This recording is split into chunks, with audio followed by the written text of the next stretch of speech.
Praise the Lord. സ്നേഹമുള്ളവരെ, ഇന്ന് നാം വിചിന്തനം ചെയ്യുന്ന തിരുവചനം ജെറമിയ 17:7-8 തിരുവചനങ്ങളാണ്. കർത്താവിൽ ആശ്രയിക്കുന്നവൻ അനുഗ്രഹീതൻ. അവൻ ആറ്റുതീരത്തു നട്ട മരം പോലെയാണ്. അതിൻ്റെ ഇലകൾ പച്ചയായിരിക്കും. അതിന് ഫലങ്ങൾ പുറപ്പെടുവിക്കുവാൻ കഴിയും. അവന് എന്നും ഐശ്വര്യമുണ്ടാകും. അവൻ്റെ പ്രത്യാശ ദൈവമായിരിക്കും. അപ്പോൾ കർത്താവിൽ ആശ്രയിക്കുന്നവൻ അനുഗ്രഹീതനാണ്. അവനെ ഉപമിച്ചിരിക്കുന്നത് ആറ്റുതീരത്തു നട്ട മരത്തോടാണ്. അതിൻ്റെ ഇല എപ്പോഴും പച്ചയായിരിക്കും. അതിന് ഫലങ്ങൾ പുറപ്പെടുവിക്കുവാൻ കഴിയും. മനുഷ്യരായ നാം ദൈവത്തിൽ ആശ്രയിക്കുമ്പോൾ നമുക്ക് ഐശ്വര്യമുണ്ടാകുകയും നാം ഏറെ ഫലങ്ങൾ പുറപ്പെടുവിക്കുന്നവരായി മാറുകയും ചെയ്യും. എന്നാൽ നമുക്ക് സാമ്പത്തിക ഭദ്രതയുണ്ടാകുമ്പോൾ നാം നമ്മിൽ തന്നെ ആശ്രയിക്കും. അഹങ്കാരികളായി മാറുകയും ചെയ്യും. നാം പലപ്പോഴും നമ്മിൽ തന്നെ ആശ്രയിച്ച് ദൈവത്തിൽ നിന്ന് അകന്നു പോകുന്ന ഒരു പ്രവണതയാണ് ഉണ്ടാകുന്നത്. അത് നമുക്ക് ഫലം പുറപ്പെടുവിക്കാൻ കഴിയാത്ത സ്വാർത്ഥരായി നാം മാറുകയാണ് ചെയ്യുന്നത്. പ്രഭാഷകൻ 10:12 തിരുവചനം പറയുന്നു, അഹങ്കാരം തുടങ്ങുമ്പോൾ കർത്താവിൽ നിന്ന് അകലുന്നു. അപ്പോൾ കർത്താവിൽ നിന്നും അകലുന്ന വ്യക്തിക്ക് മറ്റുള്ളവരെ സ്നേഹിക്കുവാനോ അംഗീകരിക്കുവാനോ അവരെ സഹായിക്കുവാനോ അവർക്ക് വേണ്ടി നന്മകൾ ചെയ്യുവാനോ സാധിക്കുന്നില്ല. 1 കൊറിന്ത്യർ 4-7 തിരുവചനത്തിൽ വിശുദ്ധ പൗലോസ്ലീഹ ചോദിക്കുന്നു, നിനക്ക് എന്ത് പ്രത്യേക മാഹാത്മ്യമാണ് ഉള്ളത്? ദാനമായി ലഭിച്ചതല്ലാതെ നിനക്ക് എന്തുണ്ട്?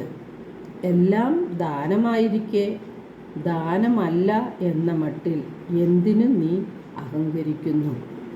നമ്മുടെ ഹൃദയത്തിലെ അഹങ്കാരവും ദുഷ്ടതയും സ്വാർത്ഥതയും നീക്കി നമ്മുടെ സഹോദരങ്ങളെ സ്നേഹിക്കുകയും അവർക്ക് നന്മകൾ ചെയ്തുകൊണ്ട് നല്ല ഫലം പുറപ്പെടുവിക്കുകയുമാണ് നാം ചെയ്യേണ്ടത്.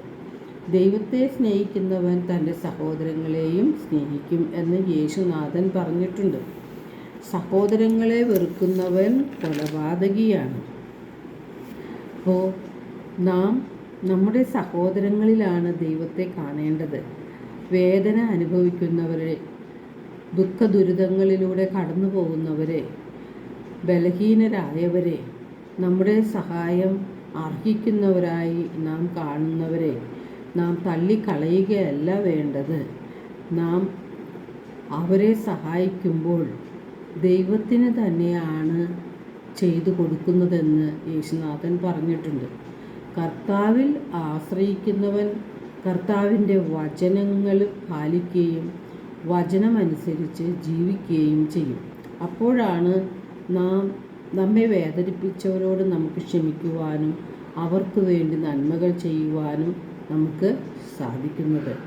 നമുക്ക് ദൈവം നൽകിയിരിക്കുന്ന നമ്മുടെ സമ്പത്ത്, ആരോഗ്യം, സമയം, കഴിവുകൾ ഇവയെല്ലാം മറ്റുള്ളവർക്കും കൂടി ഉപകരിക്കത്തക്ക വിധം നാം പങ്കുവെക്കുമ്പോഴാണ് നാം ദൈവമക്കളായി മാറുന്നത്.